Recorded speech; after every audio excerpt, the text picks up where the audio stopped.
Welcome to the No Stand Zone podcast. My name is Tiae, and good to have you here, every single one of you from across the world, wherever you're listening to right now. And yeah, last week, just if we could do a recap, because I think I'm still kind of high off the whole excitement from last week. So let me say, for you who this is your first time tuning in, I have to tell you that you missed an incredible episode last week where it was about celebrating our 1 year anniversary of being here, February 5th from last year. So if you're here because someone told you, the person deserves a Valentine's gift because the person showed you so much love. That's exactly it. If someone told you about this podcast this week, you should get them something special because they've shown you that they actually care about your well-being, and they actually want you to be knowledgeable about what is happening around this genre that we all love, this music industry, the Nigerian music industry, Afrobeats, the African music industry, this industry that we all care about. Yes, it shows that the person cares a lot too, and you care as well. So you should give them a gift. My gift to you is mwah, to every single one of you. Happy, well, Valentine is past now, but I think we're still 3 days after?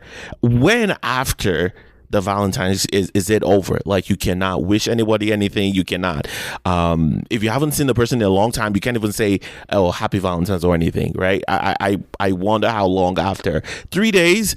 I don't think it's pushing it too much, but who knows? But why am I even talking about that? Well, welcome to the No Stand Zone podcast. Good to have every single one of you here. And like I said earlier, if you're joining this, you just joined us for the first time, this happens every single Monday. It drops every single Monday wherever you're listening to us. You're listening to this from. So now that we're 1 year old, I guess we're out of the baby phase and we can double entendre there. We're out of our infancy phase, and I'm thinking we probably should get a lot more serious. Not that we're not serious. The reason why I say all of that is because I'm looking forward to us getting a lot better. As you should know, that happens every single pod here. But I want to know exactly what you think and ways that we can get better. I'm open to all of that. All right. So please follow on social media. That's how you can reach out to me.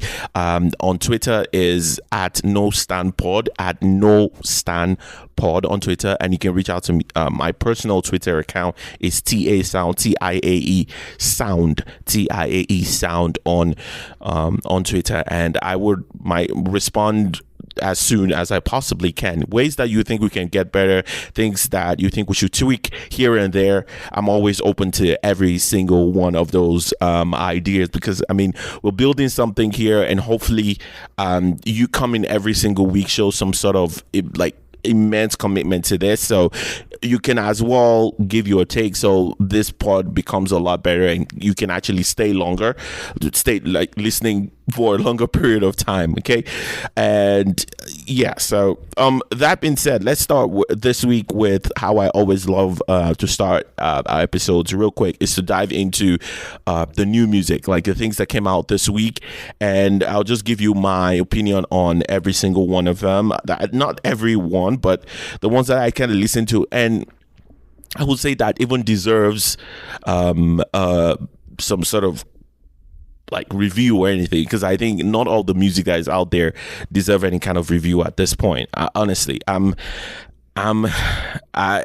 sometimes I just get tired, not like tired as in tired, I don't want to do this, but tired as in really we're back to the same old stuff. Kind of is where my mind kind of just goes to sometimes when I hear some of the new music that comes out. And I will even dive into one of such ones this week, and all due respect to people who, everyone who put out new music this week, actually. So, but we'll talk about that. I will touch on that later on. So we'll also touch on one thing that I know that just kind of seed that just kind of dropped in my heart this week, and I've been thinking about, and it's gonna come through the new music as well. Stay tuned for that. We're gonna talk about the Headies in just a bit, and then my opinion on an article that came out a few months now, because I've been kind of pushing it. I've always wanted to talk about this, but I just keep pushing it forward because it's like there's so much to cover, and then I will get to it at some point. Today is the day I probably would be able to touch on this because I think it's important. And we'll touch on it. It's an article that I read, one of Adeayo's articles from a few months back. I will touch on that later on in the show as well, so stay tuned. So let's dive into it. The songs that I actually listened to this week and how that kind of caught my attention. Let me start with Adekunle Gold. First of all, it's good to have him back putting out music. He's one of those where if music is out from him, is either there's something to look forward to, an album, or there's always something. He doesn't just put out music, like just freewheeling, that kind of thing. So when I heard this song, he has a new song out titled Obimo. I think I'm suffering from a little bit of PTSD here, because a part of me wants to say I am so excited for what is coming because this song is so good. And I mean, from the songwriting part, it's just really brilliant. I don't have a lot more to say on that. You guys, I mean, if you haven't been listening to him a long time, I have to say, I mean, welcome. He's one of the most prolific songwriters in the industry. He is him when it comes to pop artists who also know how to put a song together. Musically, he's very sound as well. Now, the reason why I said PTSD in me saying I'm excited for, I wanted to say I was excited for his album, right? But the PTSD part of me is I just spent the last 2 months anticipating King Madi's album, and I'm still heartbroken from that. Honestly, I'm still heartbroken from that album could come out as bad as it did for an artist that is as talented as she is. I still haven't been able to wrap my head around how a group of music people sat together and allowed this project to be released. They looked at her the 2 years or 2.5 years to how we got to this point. They looked at her track record. They looked at the fans. They listened to, people coming to her shows. They had the feel of the environment, and they thought this album was good enough to put out there. I'm heartbroken. And for me, it says a lot more about the industry and the people that surrounded in the industry than it even says about the artist, because it's evident that if you leave the whole thing to the artist, we know what she can deliver because she has done that in different features in the past 2 years that have been fire and exceptionally brilliant, because those guys on the background don't have a say on that, right? It's how she feels, she drops it on the record and she moves on. But yeah, I'm sorry to go back to King Wani. I'm still really, really shocked at how possible it is for them to get it wrong. And I've always commended them, the work they've done on the background. I'm sure you guys, if you listen to this long enough, over the couple of months, I've spoken about how this is how you break an artist. This is how you take an artist from the grassroots to becoming a mainstream artist. Like, it's been perfect up until this point. That is just so disappointing and sad that I'm just like really heartbroken at this point. But yeah, I think it almost feels like I was in some sort of relationship and things are really getting bad and I'm finding it hard to just kind of move forward. It's kind of like where my mind is at the moment. But yeah, so Adekunle Gold is out with Obimo at the moment. I can only get excited for him. This is a brilliant song. He has some funny, interesting stuff doing with the release of the single as well. I didn't bother to pay attention to that. All of that is not going to get me anymore. I mean, this is 2025. I don't even listen to snippets again.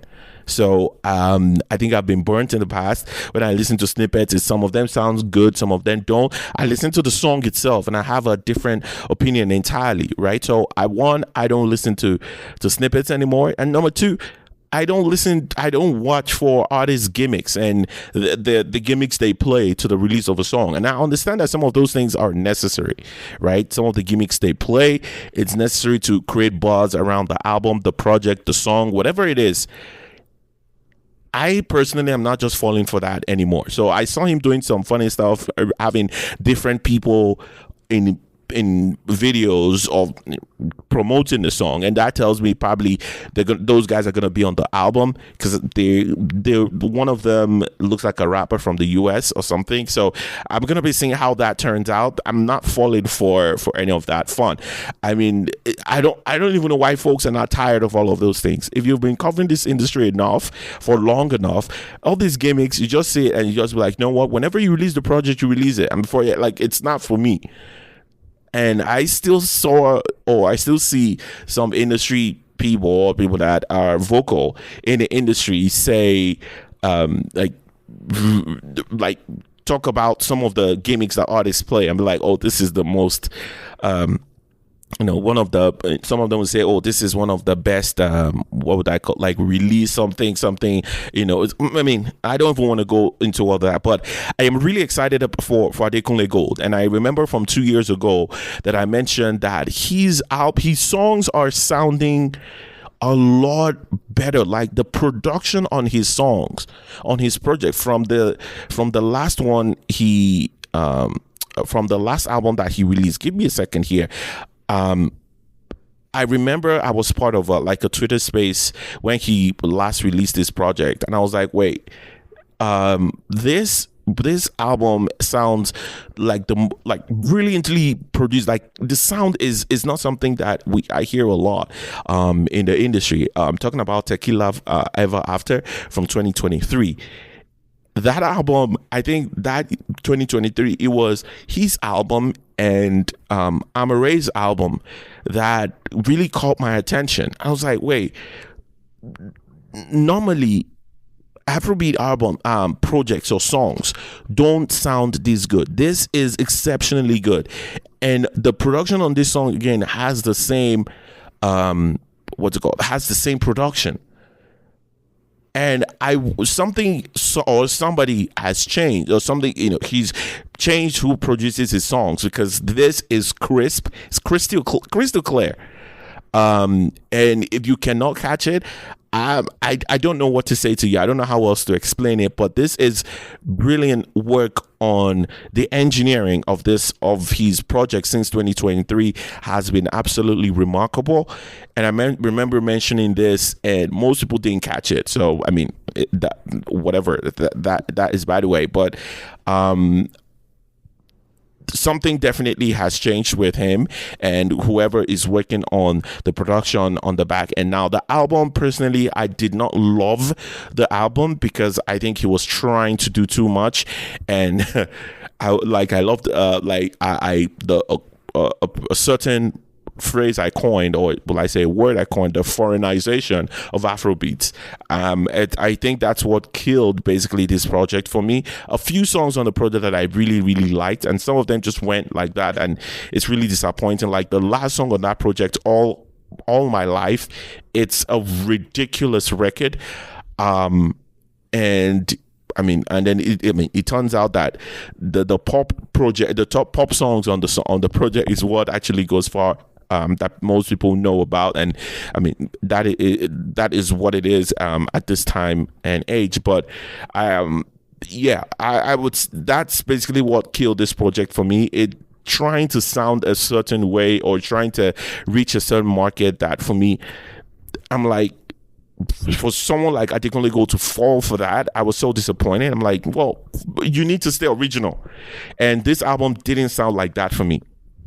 It sounded like he was really trying to reach a certain demographic that we'll talk about that later on in the show. But yeah, there's something new about the production of his songs.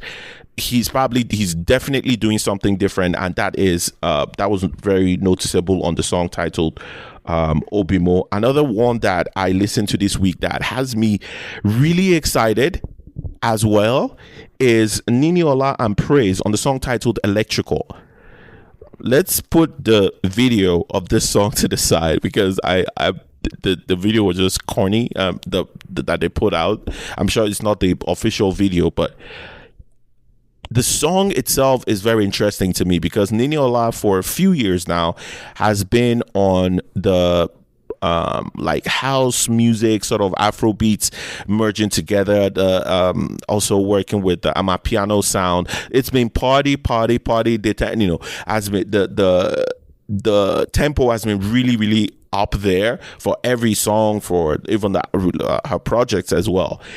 And so when I heard this song, the song is very, very locked on the R&B vibe for me, right? And I was like, wait, what is going on? At first, I was kind of taken aback that, wait, do I really want this this version of Niniola, right? But I listened to the song and I'm like, well, this is good. This was a good collaboration with Praise. I'm hoping that we can get more of this R&B Niniola if she wants to really play into it. I'm excited for this. We don't have enough R&B acts in the industry, and so whenever one I get, or not even R&B acts, R&B songs in the industry and full R&B songs, right? And someone is getting it right. I'm always excited about that. So I think it would be me. It would be shooting really, really high if I'm expecting for me to expect that Niniola drops an R&B album. But that would be remarkable. I mean, it wouldn't fit the market, but I honestly, I really, really want this to happen because I didn't think she was going to be able to do this. And I'm feeling if she can do this, she can put out an R&B project, right? Probably will take more time and maybe challenge her a lot more than some of the songs she's put out in the past. But yeah, I was excited about this project. And it's good to hear from Praise, who I haven't even heard or seen in the industry, like around in the industry, either being featured or him releasing his own songs. I haven't seen any of that recently, so it's good to have him back. This new Ashake's new song, I'm avoiding that. For me, it's just, by the way, I'll let other people talk about that. For me, there's nothing that catches my attention on this track. There's nothing that I'm there's nothing to say about it, is what I will say. I don't have anything to say about it. There's no, it's like lukewarm in my mouth, right? It's neither sweet nor bitter, nor it's just there. Ruga has a song out right now titled JJ. See, for me, I think I've said it here numerous times. There's almost nothing that Ruga will do as an artist that would push me away, as long as he's still dedicated to the style of music that he does. I'm always going to be on his side, and that's why this song for me kind of hits home. I'm still waiting for a Ruga record, or would I say is a record or album or project that will kind of turn me away from his music, let me say, because he always seems to get it right.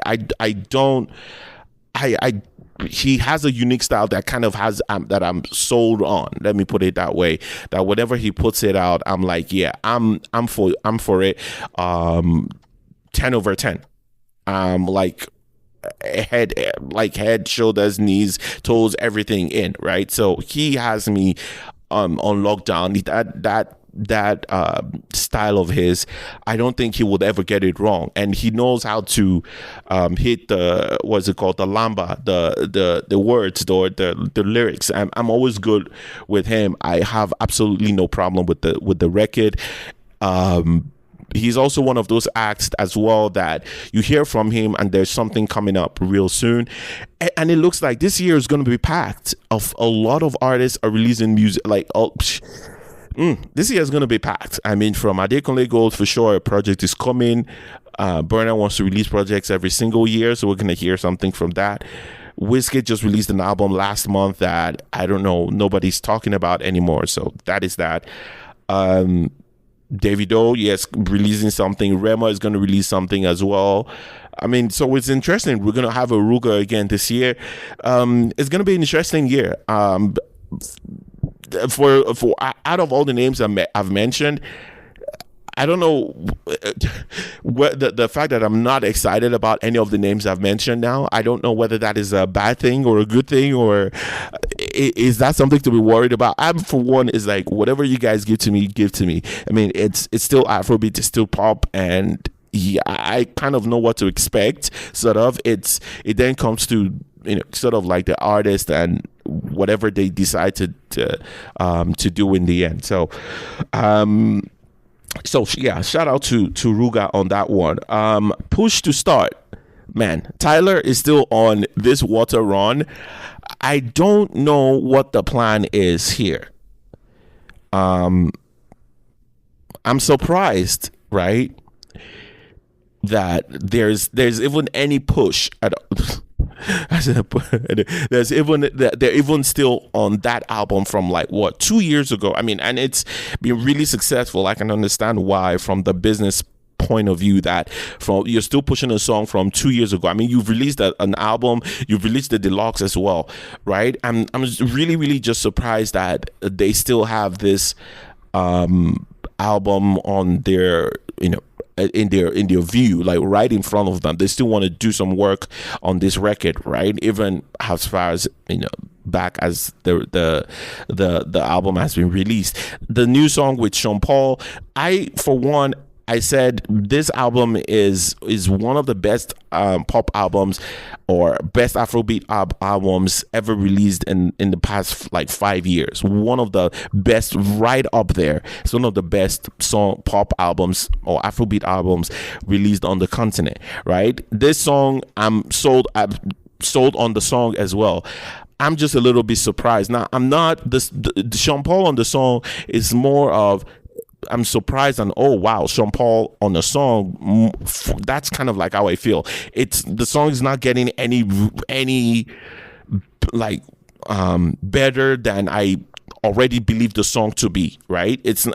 Sean Paul is not taking it from like a 10 to like a 20 for me, right? It's like from a 10 to a 15.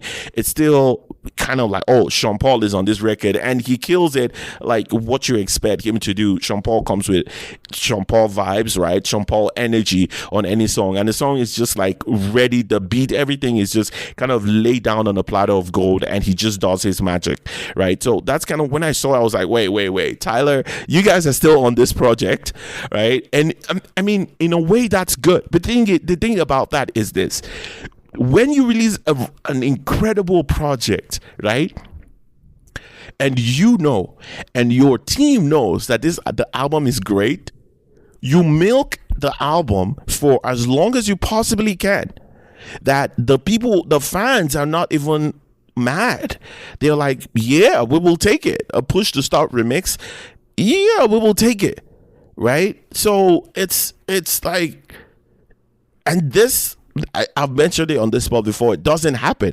For example, I mentioned last year when all this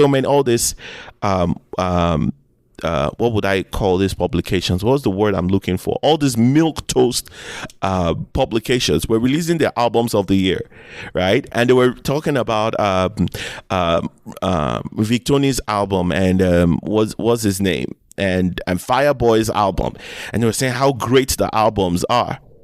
And I was like, these albums are not good enough. These albums are not good enough. And what's the proof of that? They've all quickly moved on from the projects because they know. I mean, there's this thing where Twitter and people on Twitter prop up artists, right? For that period of time, and that's all they're talking about. And then after that, we don't see them again. And a lot of even new artists have been propped up, from rappers to singers, have been propped up as the biggest thing since sliced bread. A lot of them, cannot even repeat what they've done. That's even for me, the terrible work that is already on. I don't even know how they get on these lists in the first place. But a lot of them move forward because they also realize, they look at it on the back end, and the fans are not organic, and they're not able to repeat it. They're not. And that's why the rise of an artist like King Madi is so remarkable, because you see the fans, like she's doing shows in other countries. She's not just a Spaces artist, a Twitter Spaces artist, right? or a Twitter artist. She's actually a real life artist who is able to who has been able to gather fans on the ground in different countries. Half of the artists in this Afrobeat space, or this Nigerian music industry, are Twitter artists.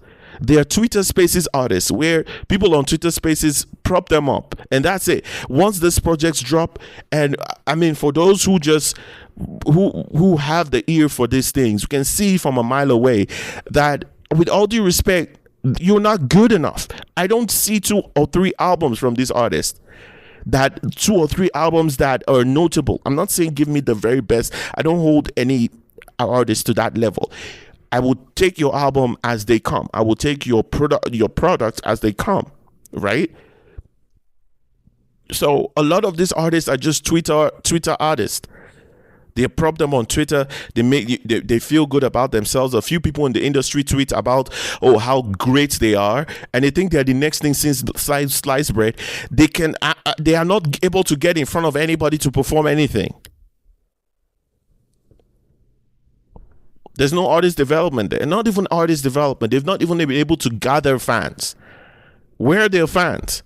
Outside of people who come on Twitter Spaces and talk about them, what else do we know about these people? But folks who have a ear for these things can tell you this wasn't a good project.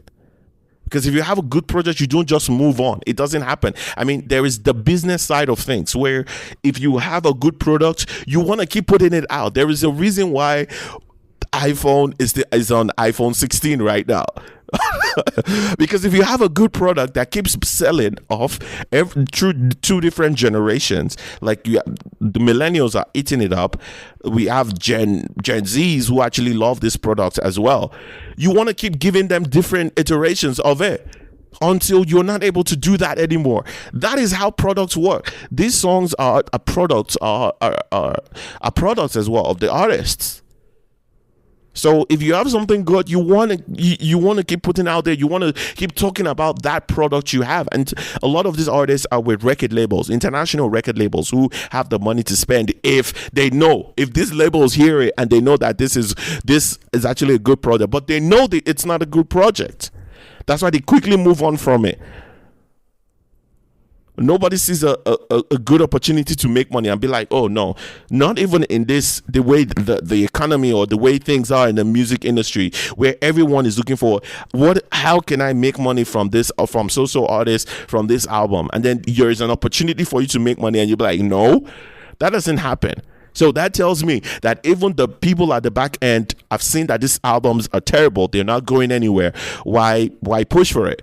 But here with Tyler, this remarkable project, both the original, Tyler, the self-titled album, and the deluxe is right up there.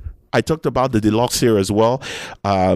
She did incredibly well on both of them. And that's why they can keep milking it.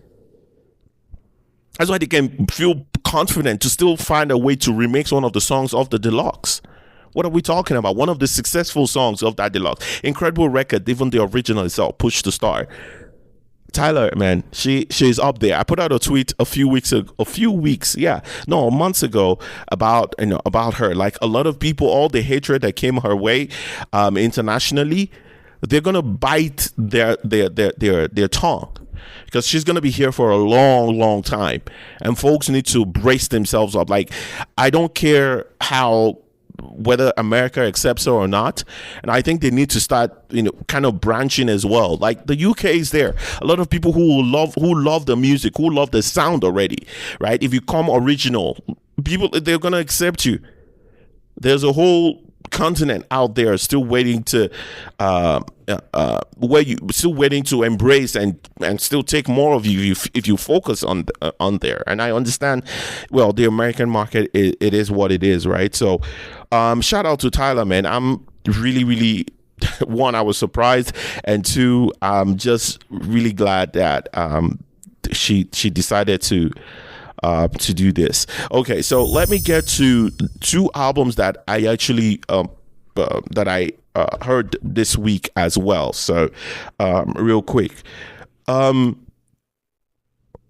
let me talk about the one I'm very excited about first, and then the second project would lead me to the second thing I want to talk about today outside of the new music conversation. So let me start with this project that I saw this week, and it's by this group called 255. Now, I haven't heard a lot about them before, to be honest with you. I'm gonna be frank with you. There had been like a few artists have featured them in the past, and I actually went to check, just try to check those who, like, the artists who have featured them, and one person that comes to mind, because I was like, wait, one, I think I've seen this name before, and two, I don't think I've actually seen this name before, like when it comes to, like, in the mainstream conversation, right? I don't think I've seen them before, but they kind of seem like they've been on the edges, like on the edge of the industry. So they were on Wonder Banton's EP from 2023, and they were on Means album as well from last year. And so let me just, for you who haven't heard a lot about them as well, let me just go through their bio real quick. This is real quick. So the group 255 is a band of three brothers who kind of around this Afrofusion, that's modern day, whatever that is. So the group is made of three brothers, Charlie, Guy, and Luis. So two of the brothers actually produce the music, and then Luis is like an international, say, awarded movie director who film director who adds the visual dimension to their music videos and storytelling of the arts that the band actually put out. So three of them come together to create most of their music, right? I haven't really paid attention to them, like I said earlier, and so when I saw this project, it was one of those, I was like, right, it came up on one of those playlists, and I heard one of the songs that kind of hit. I was like, wait, what is going on here? Like, one of the songs really hit, and I was like, wait, who's this artist? And I don't think I have been this, will I say, shocked or at a project before, or it's not like I've been shocked at the project. This kind of shock is what I'm talking about, because what I was expecting wasn't what I got.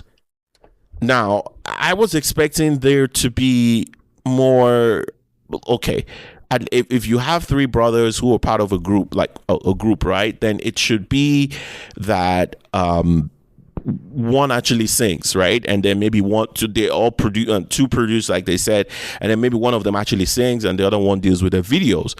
But in this case, none of the brothers are actually singing on the records, at least in this album, because I've been stuck on this album for the past 3 days. I've just been surprised at the audacity of this group, and audacity in a positive light, right? Audacity, their boldness, the courage to put out such a project and be confident that in their ability to actually produce good stuff. So they have this album out titled Odabo. Now I'm pronouncing it from a Yoruba perspective, because I'm looking at this because it cannot be pronounced any other way. Odabo, or what did I just say? But I'm thinking it's probably Odabo, which in Yoruba means like goodbye, goodbye. So this album, I have to tell you, is incredible. The first half of the project, it's like how do I describe this to you? It's like an Afrobeat so-fi playlist, sort of. It's not like so-fi because it's mellow or whatever. It's just the beat. And what surprises me the most is I don't think I have ever spent time listening to an album where 60% of it there are actually no vocals, but it has me captivated. Do you know how ridiculous that is? I don't think even for DJs in the Nigerian music industry, none of them have had the audacity to do that. Release a project with just beat, right? So it's like 60% of it is just beat, and the other 40% of the songs actually have lyrics to them, like a female artist actually singing the lyrics, like putting verses and choruses to the songs. Now, because I didn't know this group before, and I haven't really had the time to dive into their previous projects and songs and all of that as well, I've been just focused on this album that I'm like, what the heck is going on? Now, this project itself is about what, 34 minutes, 12 songs, and I was listening to this song, to the project, and I was asking myself, what is going on? Why am I listening to a 3-minute song without lyrics? This is not me. I mean, this is not even the Afrobeats thing. This doesn't happen a lot in Afro. Like, rarely. I don't think it's ever happened that anyone has released a project where most of it is just the beat, like, without lyrics. So I was listening to it, and at the same time, I was asking myself, wait, Tiae, why are you still listening to this thing? And then I'm, listening to the next song, and listening to the next song, and listening to the next song, and 34 minutes is passed, and I'm like, wait, it's over? Let me start again let me press play again. Start the song from the beginning. This is a remarkable project. Boldness, the courage, the audacity, it just makes me glad, makes me happy that they could actually attempt this and put this project out there. And for someone who pays attention to the details, the little things, I can tell you that a lot of work was done, a lot of attention was paid to this project, and this is great work, is what I would say. This is great work. One of my favorite project songs on this right now is the one titled "Co-Sign Me," and another thing is, it almost gives me this like electric what's the name I'm looking for? This songs that this what's the name of this genre that just gives you that dun dun dun dun, and they go dun dun dun dun dun dun dun dun dun, dun, like that this white people play at their festivals in Europe, something like that, where it's like I can't remember the name of the is it electrical or electronics or something like that. It almost gives that feeling where it's not like that's what they're doing, but the reason why I go there is that there is not much to the lyrics, right? They're so focused on you just enjoying the music, and they're so confident in the work that they've done in the instrumentals that they can be like, you know what, I'm putting these instrumentals out, and I know you would listen to the whole 2 minutes, 3 minutes of it, and you will keep listening to the others that I have on this project as well. And then they put in a few that have got lyrics to them, right? So one of my favorite, Co-Sign, there's Mental, Nobody Know, All and More, Can't Fake This. Those are some of my favorite songs from this project. But overall, this is for sure out there as it has to be out there as one of my top projects, my favorite projects this year. This one, you can literally play it while doing other stuff, right? And it doesn't snap you out of that. You get what I mean? It doesn't snap you out of that groove, that style that he has, that you're on. The song, the album, they kept that groove all throughout the project. Even when the songs kind of slow down, the beat slows down a bit, you're still kept in that realm. It's like they put you in a bubble, and they just move you around basically within the bubble. Basically is how I felt with my headphones in. It's like, this feels really, really good. And this is one of those that I can't just play one song out of it. I have to listen to the whole project. The same feeling I have with Nonso Amadi's Where It Blooms as well, from about 2 years ago. The same feeling I kind of have while listening to this project as well. But this one, barely any lyrics, and it's just a beat, right?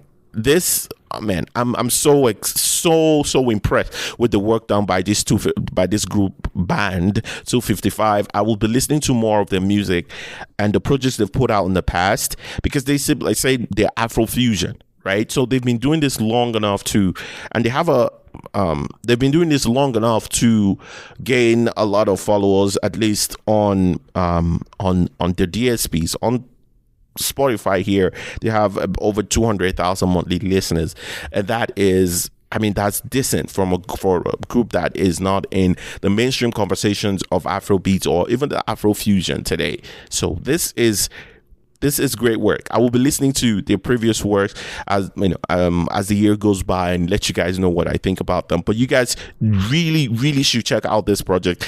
This is far away from what is available right now in the mainstream. This is audacity, courage, and I just really commend them for great job done on this project.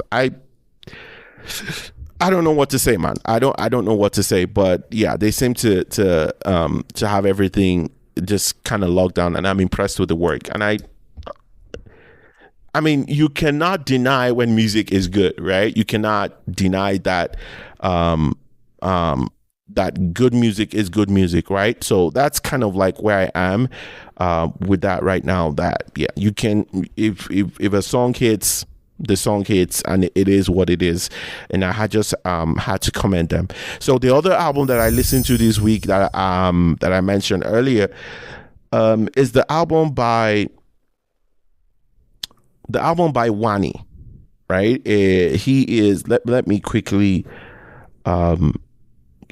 pull that up real quick so I can go through. So the name of the album is LCV3, Sweet Surrender.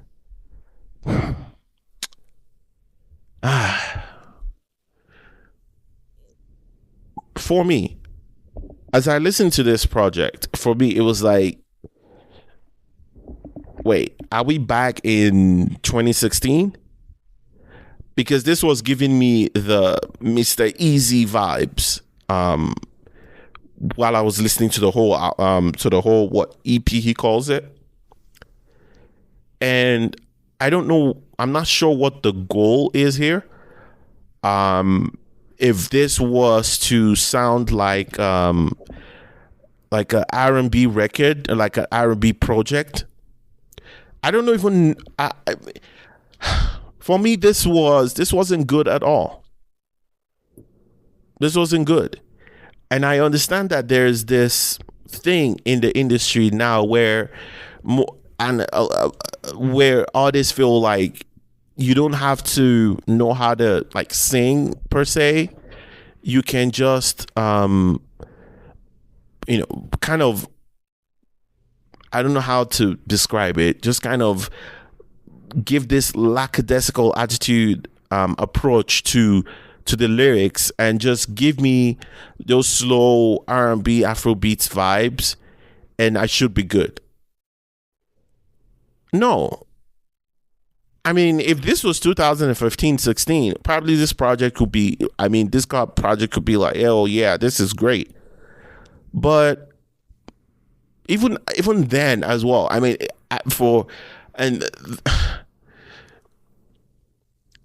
for me, that style has never done it for me. The only artist who over time has been able to, we've kind of come to accept that is kind of his vibe right now, is probably Wizkid. And even at that, he's like borderline can lose me whenever I'm listening to his projects, because there's a certain way he delivers, and he's not the greatest singer, right? And he's not a terrible singer as well. I mean, he can hold a note, right? So it's always kind of borderline for me, even with Wiz. And so to listen to him and to Wani on this, I was like, what are you trying to get at? If you're going to give me these slow vibes, then you're going to have to give me more. You have to sing. There has to be something that captivates me, that keeps me listening to this project all the way through. I mean, for someone who is just listening to know what this is about, who is not listening to give their review of the project, if I wasn't if I wasn't doing this, after the very first track, I'm pressing pause and going to something else. And even the song that kind of caught my attention, that made me come to the project, was the very first song on the album, the one with Azante on the song titled Wifey. The song showed up on a playlist for new music, right, that I was listening to. And that was kind of like what caught my attention. Like, oh, wow, I should listen to this whole album, because this song is really nice. I actually like the song. I was like, okay, I should be able to come back to this and listen to the full project. And it was nothing to write home about. Wani did not do a good job at all on this project. And this is what leads me to the next thing I want to talk about real quick. And I mentioned it earlier, the foreignization of Afrobeats. Of the foreignization of the Nigerian music industry.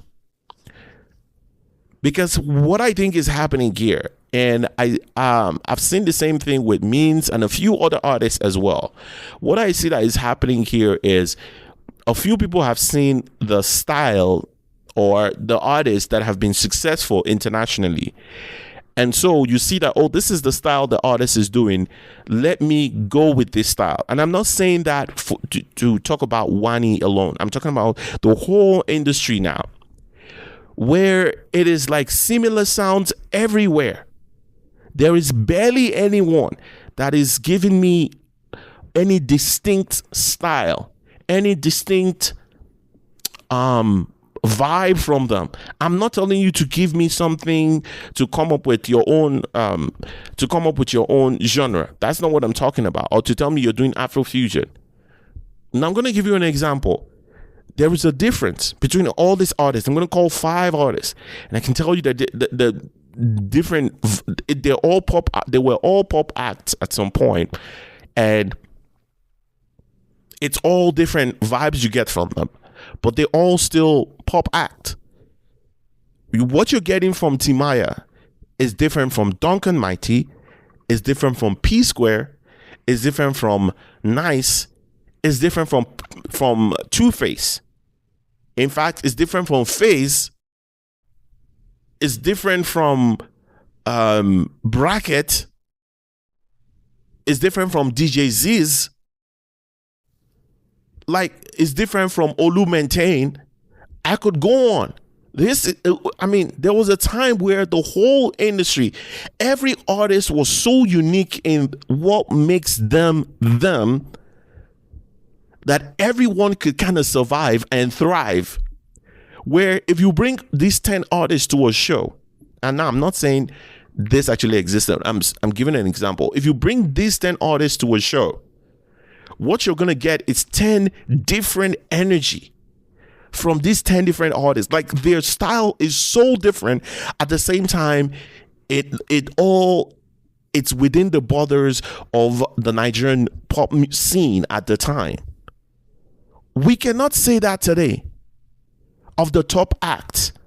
We can't, because the vibes have become, and the energy have become so intertwined, so similar today, even between established acts and new acts that are coming up. It is like there's barely any distinct feature between so many of these artists that exist today. Now, I'm not saying everybody's sounding alike. That's not what I'm saying.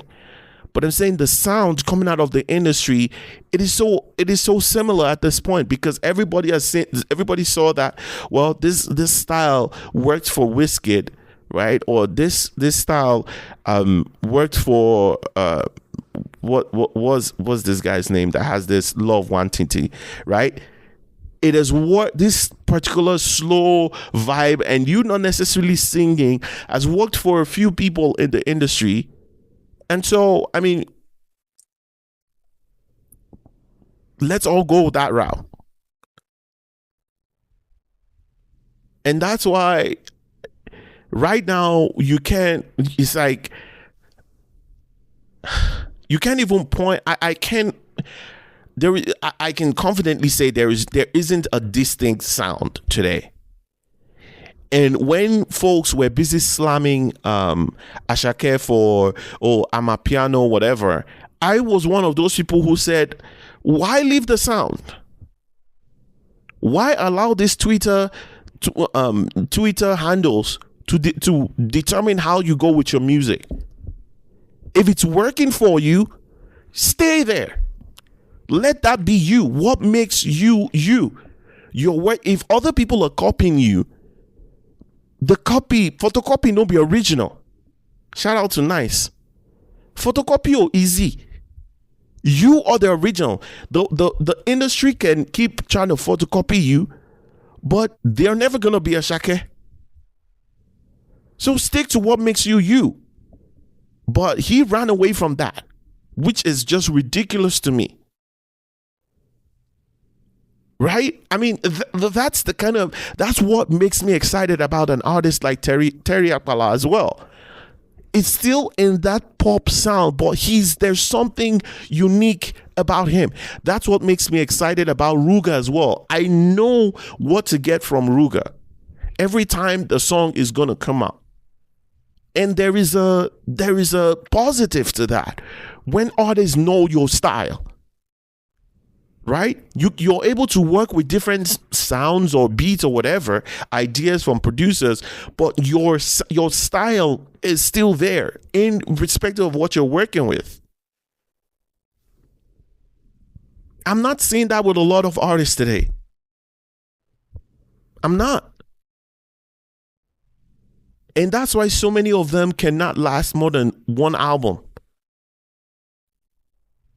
I've made predictions about some of them. We're never gonna really see them make strides again. I mean, even the first set of strides they made is because of, let's go back to it. It's because of the Twitter A&Rs propping up and influencers propping up these projects, and then you're seeing it everywhere thinking, oh, this guy must be a good artist or this project must be good. This is not good. It's not good enough. And the predictions I've made for some artists, I don't see how you give me 3 albums. I don't see how. Some of them are going to be forced to change their sound again to try and please whatever they think is happening, on the outside. And the conversations to the effect of, oh, it's not for this demographic, it's not for Nigerians, like it's for the foreign market. It has become some of the craziest thing I've ever heard. I don't know what other industry you hear those things being said. The fact that in music conversations today you can hear things like, oh, it's not for this demographic, already tells me that it speaks to the lack of originality that exists in the industry or that exists in that genre. If it's the influence or what determines your music is on the external, that tells me you're not gonna be in this industry for long. And that's why so many artists are struggling to even get past wherever it is they are. So a lot of artists are struggling to put out music that actually resonates today, because their motivation or their inspiration is from the outside, not from the inside of them. It's more of what is raining outside. And some of the artists that have gotten the inspiration from the inside, right, and put out the music, the audience actually love it, but then they allow that external determine what their internal has been given to them, the inspiration they're getting from the inside. I think that has been sort of the that's been what we can put that as responsible for the success in a way of Afrobeats in the past 5 years, because our music, and I wouldn't even say that's why, because the music we put out there has never been was not motivated by what the outside was accepting, or whatever it is they liked, because we never even really knew what that was. We just put out music, and then the world just loved it. CK's music, I'm sure no one could have ever thought that song would do as great as it did, right? For a slow song that is not a party song like that. But the rise of TikTok took that song to another level. You get me, right? I mean, it's not like before we knew we had an idea that kind of sound was going to do great on the outside, right? It was more of, this is my style of music, this is how I feel. You put out the music blows fine. But then that has to be how we keep doing it. We cannot keep talking about, oh, this song is not for this demographic, this song is not for Nigeria. The moment you're saying all of that, it tells me those are symptoms of a dying industry, of an industry that is going to eventually die. Because if the inspiration is not coming from you, because the world cannot determine the music you put out to them. I mean, every artist knows that already. This is not a new phenomenon or logic of the way art works. The art has to come from somewhere sacred, from you. If the world is determining all of that, the taste of the world would always change. The taste will always change. The demand will always change. You are not going to stay 20 years in the industry by just going with the tide and flows. That's not what is going to happen. Okay, but what if you go with the style of the Gen Z, and when or you go with the style of the millennial, and then Gen Z come up, you try to go with their own flow as well, and then you lose another industry. Like the people who are the greatest of artists right now in our today's world, they're as original as they come. Even when they're trying something else, like Beyonce coming up with a country album, we know that country is also, she's as country as they come as well. She grew up in Texas.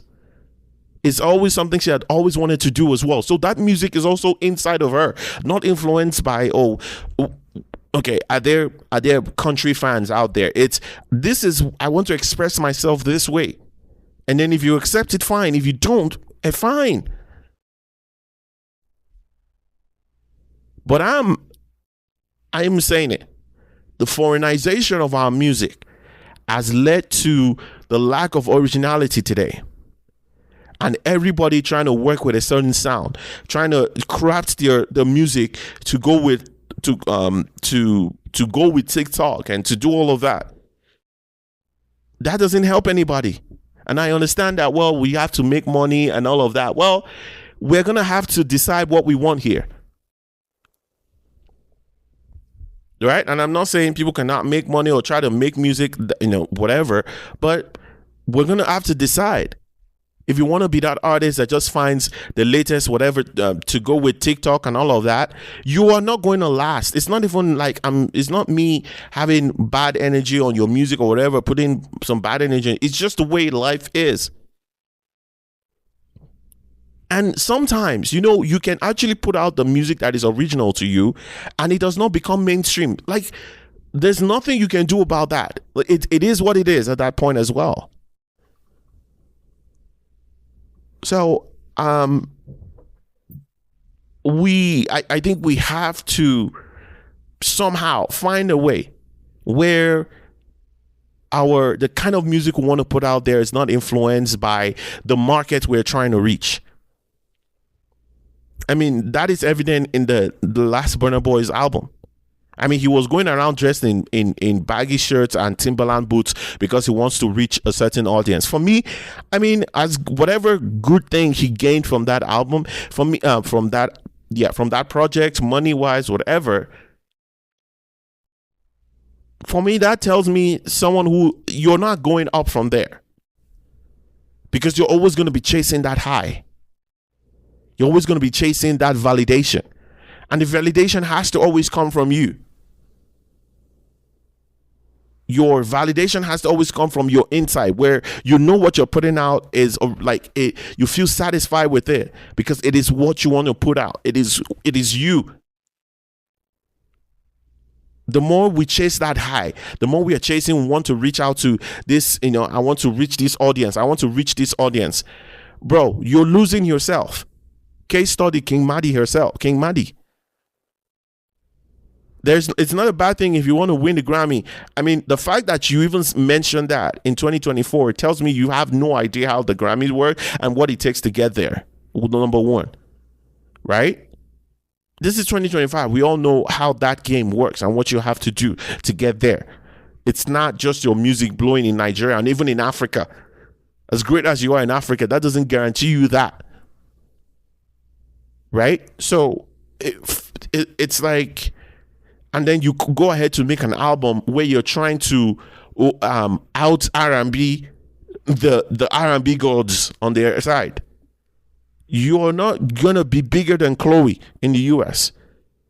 You're not gonna be bigger than Coco Jones in the US. Why try to make music that would be palatable to that? It would never be accepted in that market, because there are people who rely, who their well-being and their feeding, their eating depends on those artists that I've mentioned being the conversation in the US. You're not gonna come and no.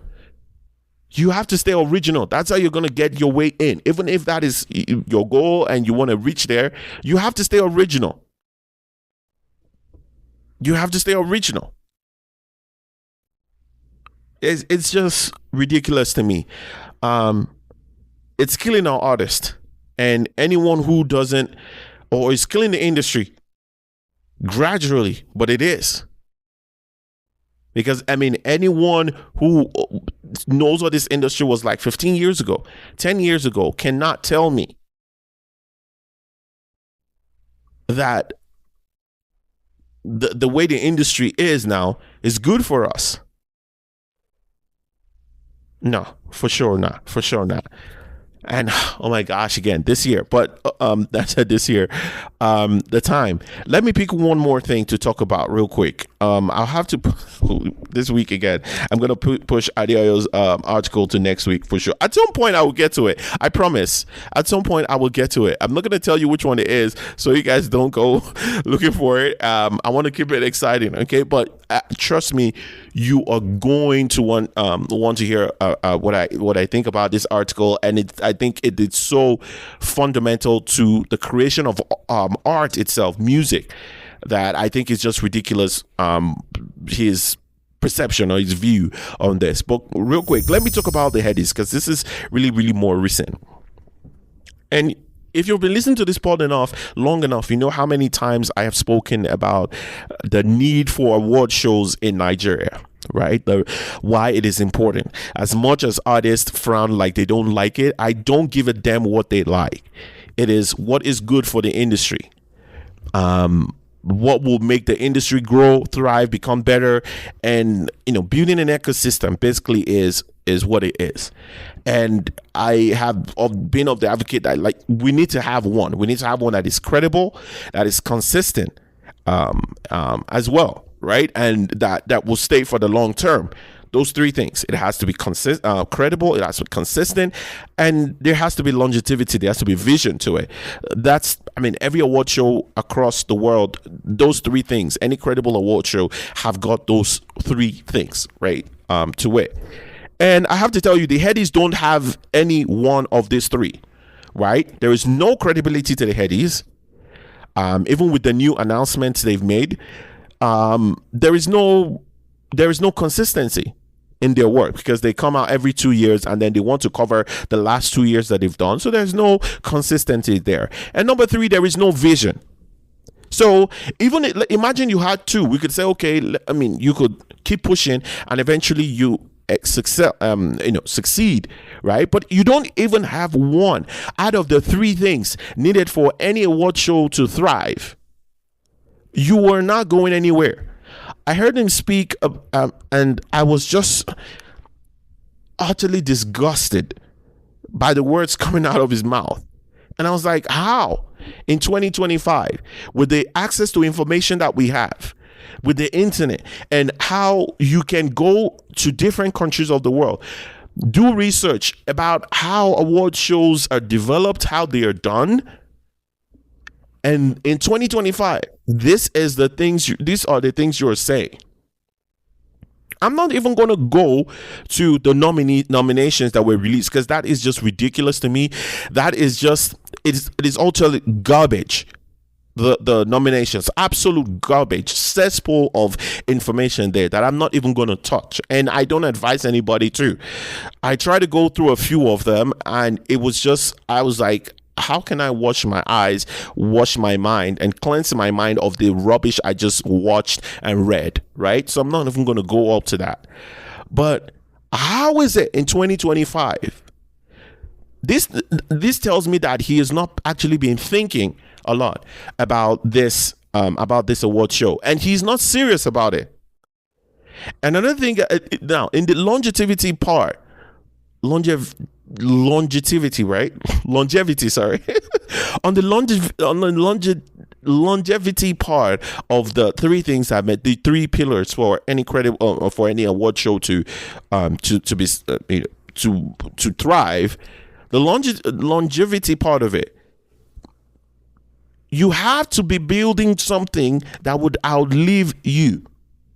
You have to be building something that will be there when you're not able to physically be involved or even creatively be involved in the production of the awards. The Headies is gonna die out when Ayoshun, I think that's his name, is not able to be involved in the production of this thing, of the Headies. It's gonna die out, because even in it's.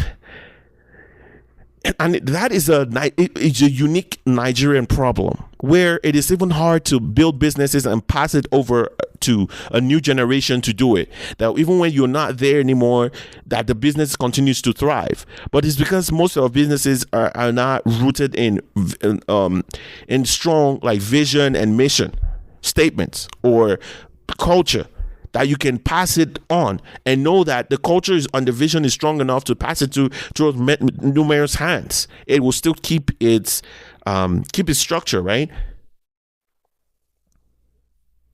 So as I'm like, you've not been thinking about this. This is your business. This is your creation. Spend some time to think about this. He has not. He is not. And I can confidently say, because I think I have spent more time thinking about this than most people in the industry have, when it comes to just how do we create an award show that will thrive, right? I can confidently say that. I've been thinking about this long and harder than most people have. And if your award show doesn't have any of these three things, consistent credibility, consistency, and vision, longevity, then it's not going anywhere. You're just joking. You're just playing. And then one thing occurred to me as well while I was thinking about this week. And it's like, a lot of our artists don't know how to perform. Because the only times we get to see most of them is when there is a festival, most of it international, right? In the UK, France, wherever, right? And for a lot of our artists struggled. Some of them struggled at the beginning of their career. I mean, Buju struggled at the beginning of his. Ashake as well. They've gotten better at it now. But I think one thing that award shows do is this. Even when you're not nominated yet, or you're not to perform at an award show, every artist or every record label has it at the back of their mind that, wait, at some point our artist is is going to have to introduce him or herself to the world, and they're going to have to show this other part of themselves. Not just, oh, I can sing and write good music. I can also perform. I can also entertain. Now, and award shows is not the only way to do that. I'm just saying it's one of the ways, because I didn't watch the Grammys this year. I honestly don't care for it.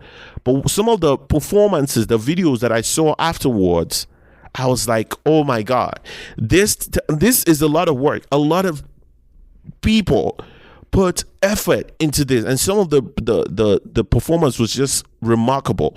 Shout out to the rapper Doechii, one of the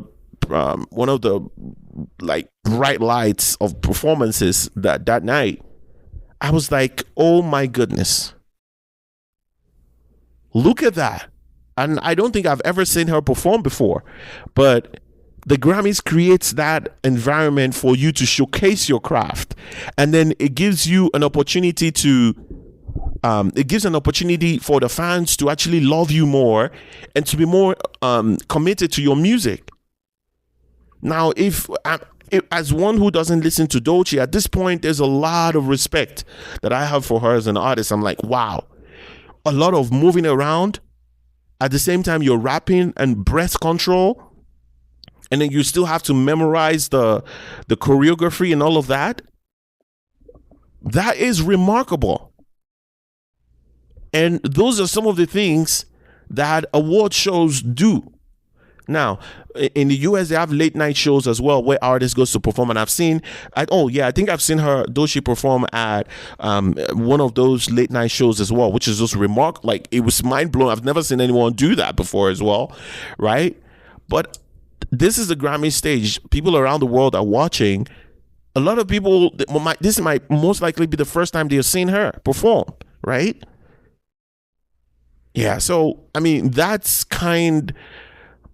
are more things that's one of the benefits as well that an award show would do for the industry, because for the industry where everyone knows that, okay, if I really want to win this award, then at some point I'm going to be required to perform on the stage, right? And I want to get better. Record labels are thinking about that as well, right? Like, okay, how do we get someone to teach? How do we get someone who's good at choreography to actually help build this, right? So, I mean, the Headies is what the Headies is. This head has no brain, has no eyes to see vision, has no ears to actually listen to what is going on the ground. This is empty. This is just, I am so utterly unimpressed, disgusted by whatever it is the Headies thinks they're doing.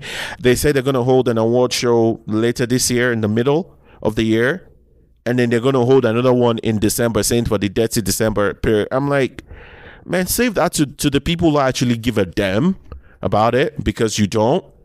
And I saw an artist who I've spoken about her here, and she's a friend of the show. I really like her, love her music, although the people, her team, are not focusing on the right things right now. But yeah, that's what it is. But the music is great. I'm talking about Code AF. She actually tweeted today, this past week, saying the turntable charts should actually be thinking about that. And it just made me smile, because I've told you guys, I was the first person to mention I've mentioned it now to both co-founders of turntable charts, that awards has to be something they're thinking about.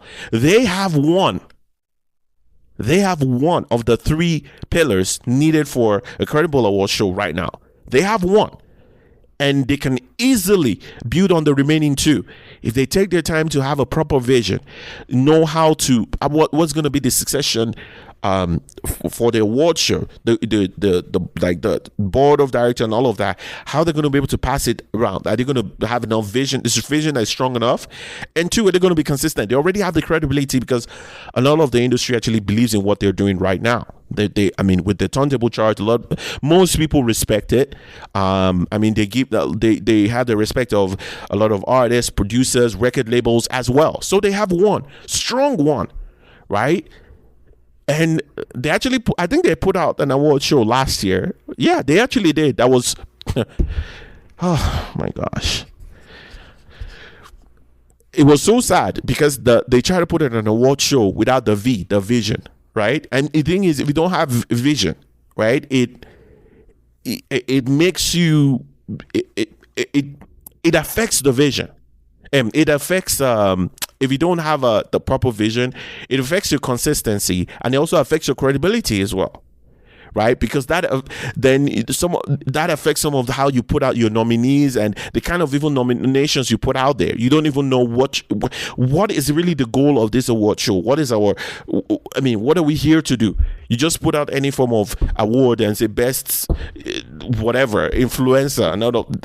You don't need any of that, because you know what your goal is. Man, you guys know I could go on and on talk, just really, really dissecting this thing, this award show thing. But we have to round it. They've already gone way beyond the time I usually like to keep this on. But I'm sure you guys really would appreciate that I took the time to dive into these things. As always, please, I want to hear from you. What do you think about any of these things? The foreignization of the Nigerian music industry, the Headies, and the new music that I talked about this week. If there's anyone you think I should be paying attention to, any artists you think I should be paying attention to right now, I'm very, very open to listen to those artists. Just send me a DM, send me a message on Twitter. I'm absolutely open to listen to what you have what you have for me. If you're on Blue Sky, it's the same thing. I'm on Blue Sky. It's Tiae Sound, Tiae Sound on Blue Sky as well. The No Stand Pod on Twitter as well. So please do not hesitate to reach out. Honestly, want to make this better. Want to build a better community for where you enjoy being here. And for me, I would always enjoy giving you my takes on the events around the Nigerian music industry. As always, please don't drink and drive, don't text and drive. Until next week, stay blessed.